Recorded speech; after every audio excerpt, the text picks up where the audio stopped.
Adik-adik, selamat berjumpa dengan Sanggar Cerita. Kali ini, Sanggar Cerita menyajikan cerita yang sangat menarik.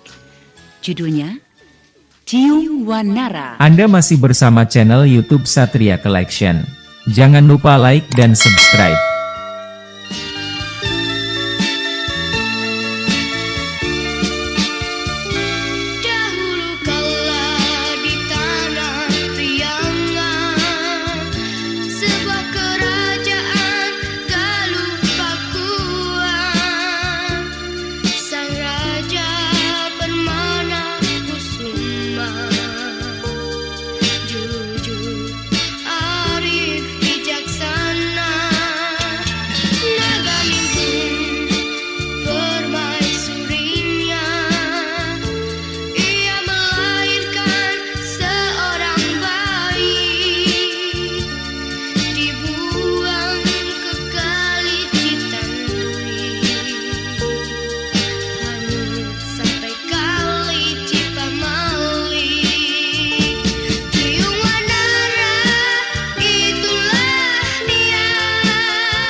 Adik-adik manis, pada zaman dulu ada sebuah kerajaan di daerah Parahyangan yang bernama Galuh Pakuan. Rajanya bernama Sang Permana Dikusuma. Dan dia mempunyai seorang menteri bernama Arya Kebonan. Pada suatu hari, sang raja bertitah. Arya Kebonan. Daulat Sri Baginda. Aku ingin membicarakan tentang kerajaan Galuh Pakuan ini. Hamba kira tidak ada masalah, Sri Baginda. Karena rakyat kerajaan ini sudah hidup tenang, aman, dan makmur. Tidak kurang suatu apa. Bukan itu maksudku. Tetapi tentang diriku. Oh, Sri Baginda sendiri... Benar. Lalu? Sudah tiba saatnya aku melimpahkan kekuasaanku sebagai raja di kerajaan ini.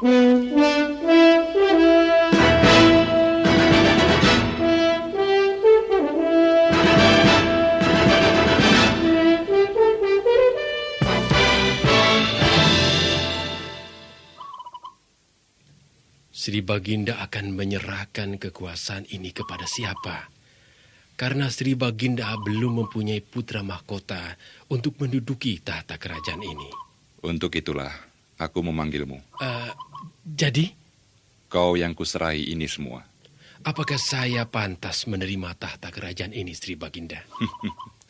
Kenapa tidak pantas? Karena hamba bukanlah ahli waris tahta kerajaan Galuh Pakuan ini. Aku tahu. Tetapi apa yang telah kutitahkan harus terjadi. Tiada yang berani menyangkal. Ampun, Sri Baginda. Hamba tidak mau menyangkal. Tetapi bagaimana itu akan terjadi? Lalu bagaimana nanti nasib permaisuri Sri Baginda, Naga Ningrum, dan Dewi Pangranyap? Jika kau telah menduduki tahta kerajaan, semua itu menjadi tanggung jawabmu.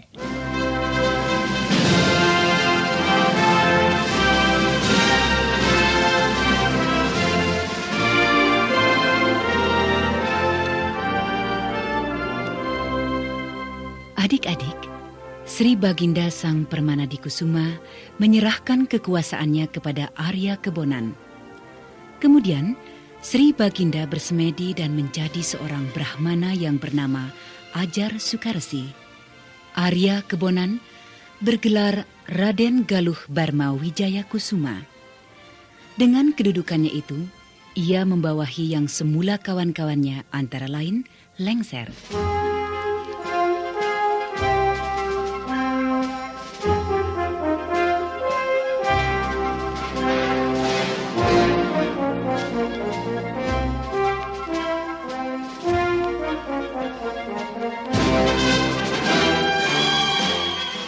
Lengser, Ada apa, Arya Kebonan?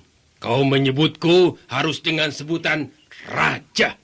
Loh, aku harus menyebutmu bagaimana? Aku rajamu.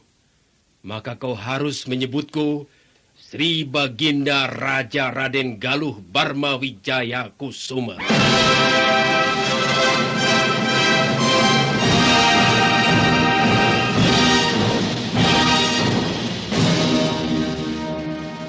Panjang amat namamu. Lebih baik aku menyebutmu dengan Arya Kebonan saja. Itu sama saja tidak menghormatiku.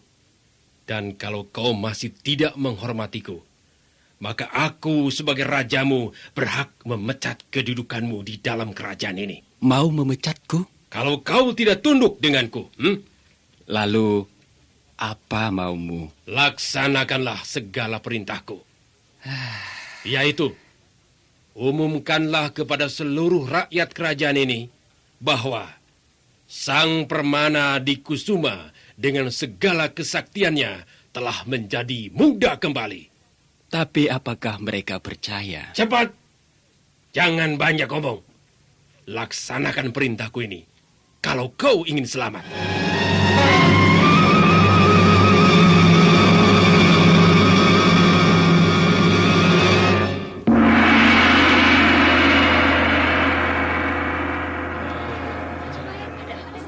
Hai, rakyat di seluruh kerajaan.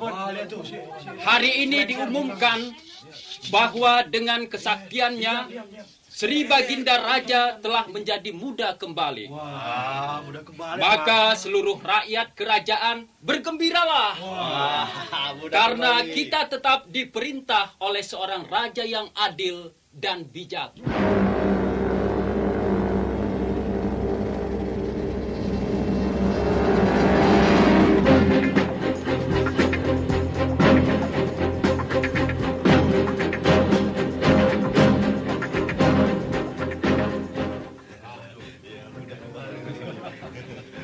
Adik-adik, setelah Arya Kebonan naik tahta, ia menjadi seorang yang congkak dan lalim. Pada suatu pagi hari, dua orang permaisuri raja, Naganingrum dan Dewi Pangrenyep menghadap.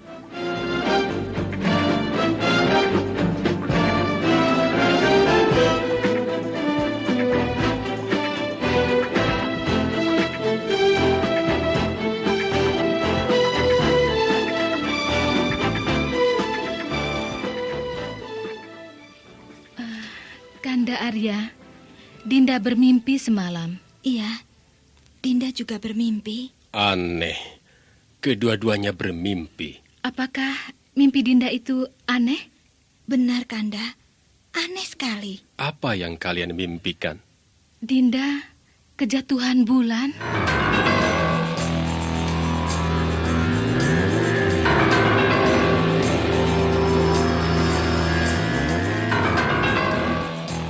Dinda begitu juga, malah tepat di pangkuan.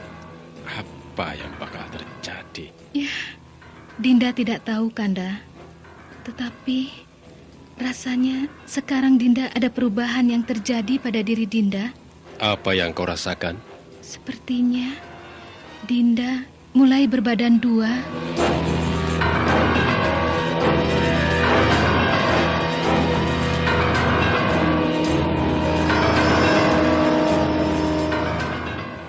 Itu pun Dinda rasakan juga. Tetapi Kanda belum percaya benar jika belum ada bukti-bukti nyata yang bisa mengatakan bahwa kalian berbadan dua.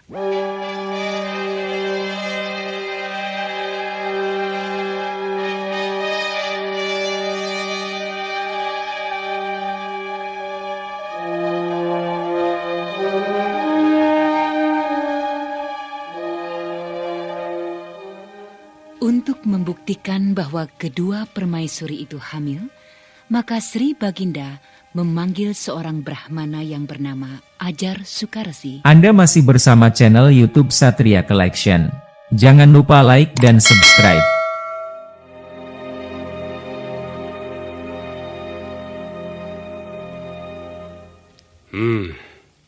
Aku senang kau cepat menghadap kemari, Ajar Sukarsi.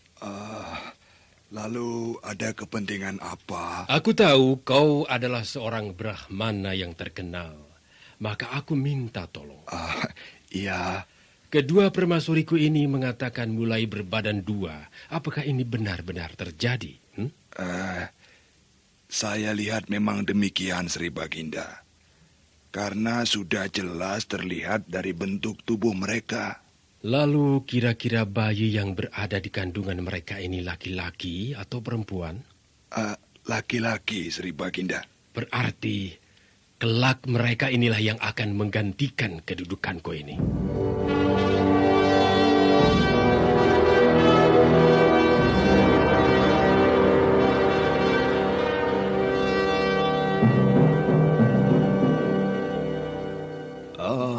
Sri Baginda. Ada apa kau tiba-tiba menghadap kemari? Hamba seorang ahli nujum. Iya, ada apa? Sebenarnya ada yang ingin disampaikan oleh Brahmana Ajar Sukarsi itu. Iya, tentang apa? Bayi yang dikandung oleh Naganingrum itu kelak akan membahayakan Sri Baginda. Dia akan menggantikan kedudukan raja dengan secara kekerasan. Hah? Kenapa itu tidak dikatakan, Ajar Sukarsi? Tidak bisa. Makanya ini hamba sampaikan agar Sri Baginda tahu. Terima kasih. Kalau begitu, sekarang aku harus mengambil sikap. Usir Naganingrum.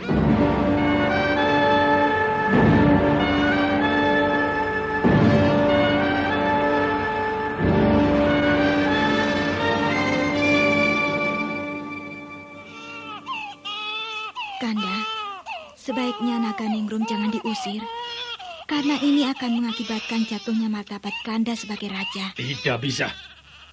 Karena jangan sampai aku dalam bahaya. Dan aku sudah senang jika kelak yang menggantikan kedudukan raja adalah Arya Banga, anakmu yang telah kau lahirkan ini.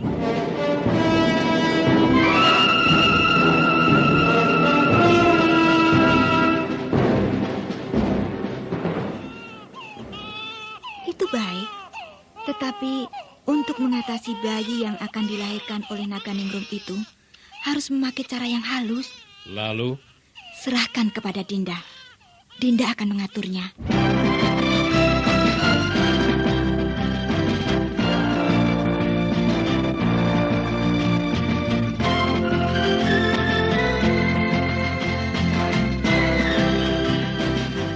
Memang, Dewi Pangrenyep menolong persalinan Naganingrum.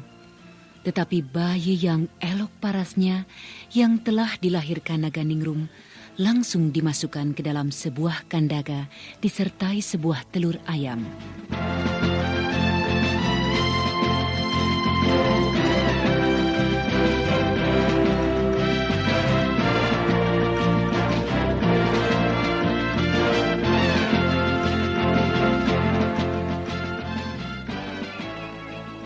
Kemudian, kandaga itu dihanyutkan di sungai Citandui. Hanyut masuk sungai Cipamali, dan di sana tersangkut di sebuah bubu alat penangkap ikan.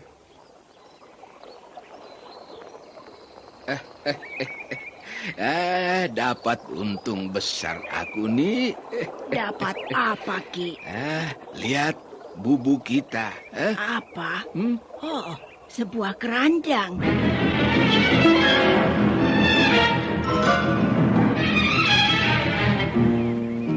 Keranjang ini sebuah kandaga nih. Ajaib sekali. Coba cepat buka, Ki. Siapa tahu kita mendapat ikan besar.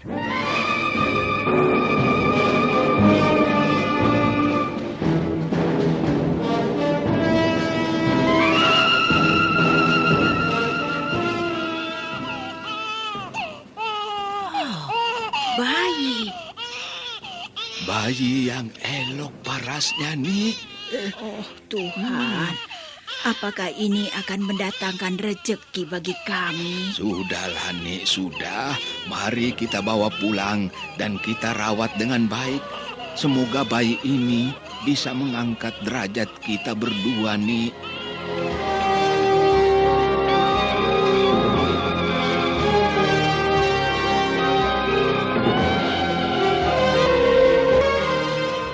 Hari demi hari, bulan demi bulan, tahun demi tahun, bayi itu pun bertambah besar. Ia rajin dan tekun dalam membantu pekerjaan kakek dan nenek itu. Kemanapun sang kakek pergi, ia selalu mengikutinya. Dan pada suatu hari,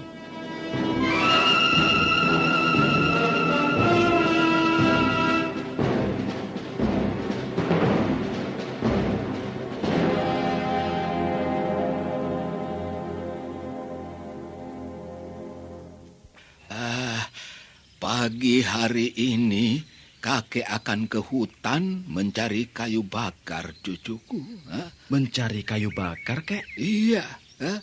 Di sana kan banyak ranting kayu yang jatuh. Maka kakek mau mengumpulkan ranting kayu itu. Jadi tidak menebang pohon, kek? Oh, walaupun kakek butuh, kakek tidak pernah menebang pohon di hutan, cucuku. Sebabnya? Ya, kakek tidak mau merusak hutan. Karena hutan sangat berguna bagi kita. Iya, kek. Misalnya, dengan adanya hutan, banjir bisa dicegah. Saya tahu, kek. Jadi jangan sampai kita merusak lingkungan kita. Benar, cucuku.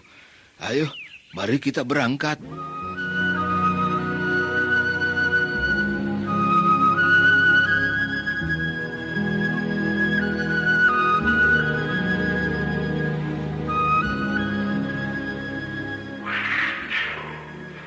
Loh, burung apa itu, kek? Oh, itu namanya burung ciung. Bagus sekali. Loh, binatang apa yang pintar memanjat itu, kek? Namanya wanara. Oh, bagus sekali nama itu. Burung ciung dan hewan yang bernama wanara. Bagus, kek. Kau sepertinya sangat mengagumi mereka itu. Nama-nama mereka itu, kek. Ciung dan wanara. Iya, baiklah. Kalau begitu, kau kakek beri nama Ciung Wanara.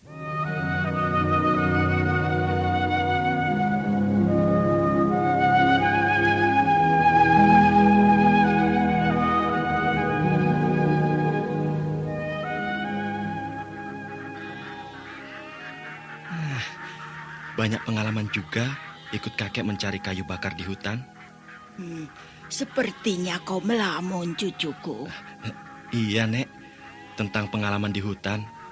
Sehingga kakek memberi nama saya Ciung Wanara. Memang tepat sekali namamu itu.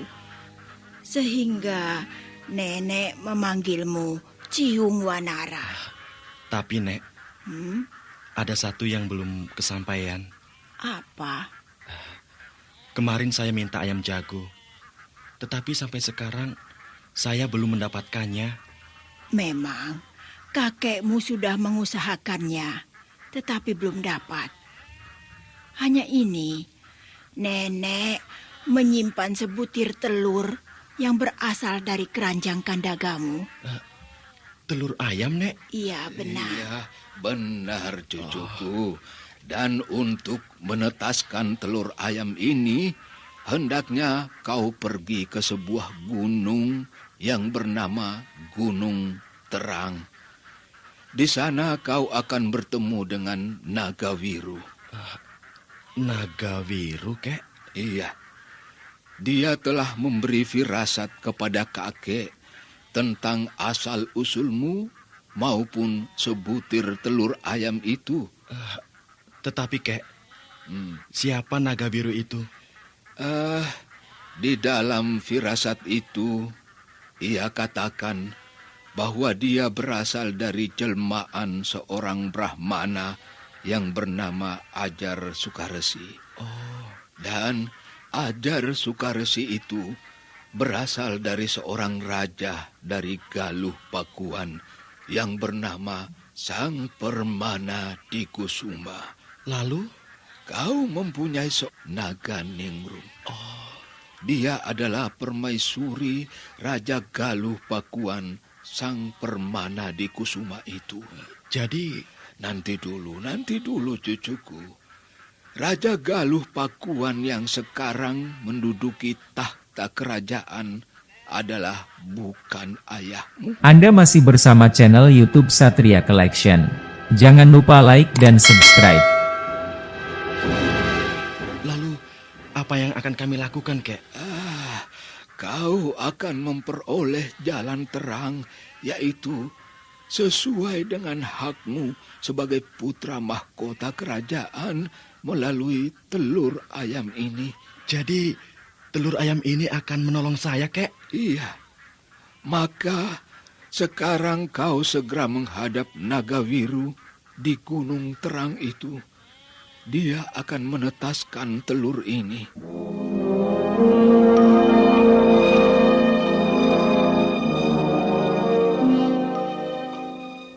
Setelah telur itu menetas, berubahlah menjadi seekor ayam jago. Naga biru menunjukkan bahwa Ciung Wanara harus segera menuju ke istana Galuh Pakuan. Karena di sana, Raja Raden Galuh Barma Wijayakusuma telah mengeluarkan sayembara, siapa yang mengalahkan ayam jagonya akan diberi sesuai permintaan lawannya.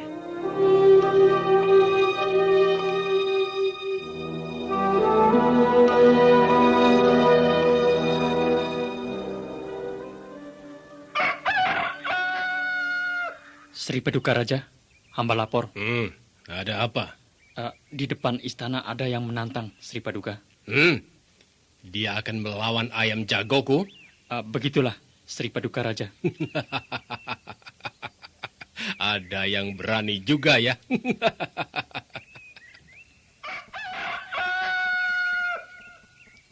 Siapa orangnya? Seorang pemuda, Sri Paduka. Ayam jagonya kecil dan masih muda juga. Pasti kalah dia. Silahkan Sri Paduka Raja menemuinya.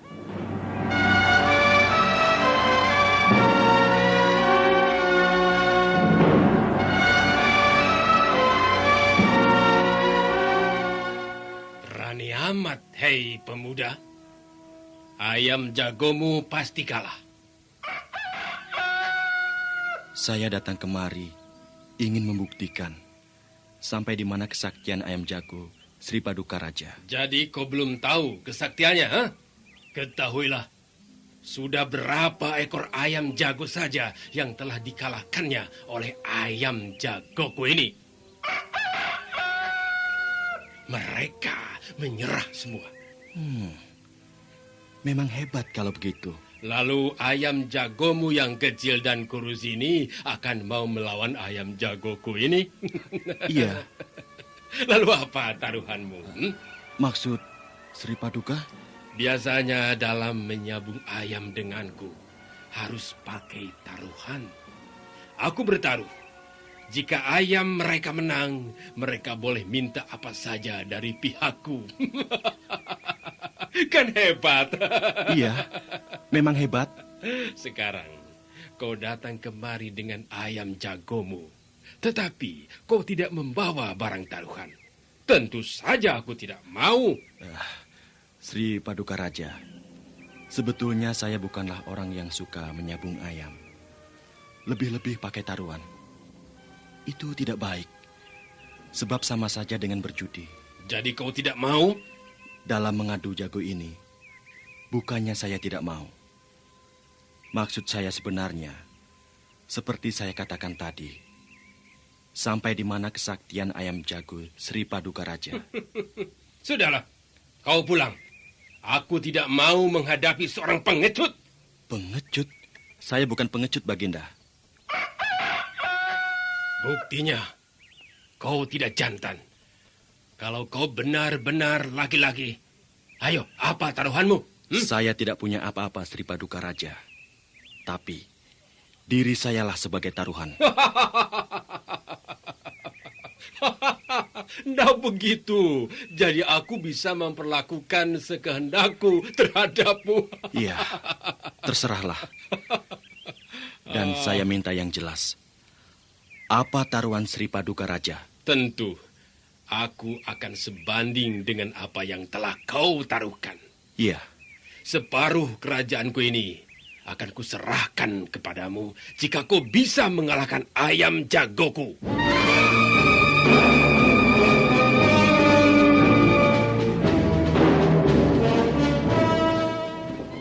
Ayo, terus, terus. Langsung cakar, patuk. Iya, terus. Hebat juga ayam. Jika dipatuk, selalu menghindar dengan tepat. Ayam potong, ayam rebus, ayam goreng. Kau tidak berani dengan ayam sekecil itu. Ayam pengecut, ayo maju terus. Cilaka. Hebat, hebat. Ayo patuk terus. Ayo, ayo. Ya, habislah riwayat ayamku.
Adik-adik manis, ternyata ayam jago milik Ciung Wanara berjuang gigih mengalahkan ayam milik Raja Galuh Pakuan itu.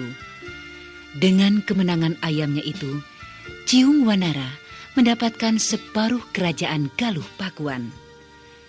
Ciung Wanara segera mengambil Naganingrum ibunya, dan tidak lupa pula, Ciung Wanara mengambil kakek dan nenek yang telah berjasa untuk tinggal bersama-sama di istana kerajaan. Ciung Wanara bergelar Pakuan Pajajaran. Nah adik-adik, sampai di sini perjumpaan kita dengan Sanggar Cerita ini. Semoga kita bisa berjumpa lagi di lain cerita. Selamat berpisah dengan Sanggar Cerita dalam kisah lagu dan cerita. Kita bersua di lain kesempatan. Sampai jumpa lagi. Adik-adik, jangan lupa Sanggar Cerita makin asik. Anda masih bersama channel YouTube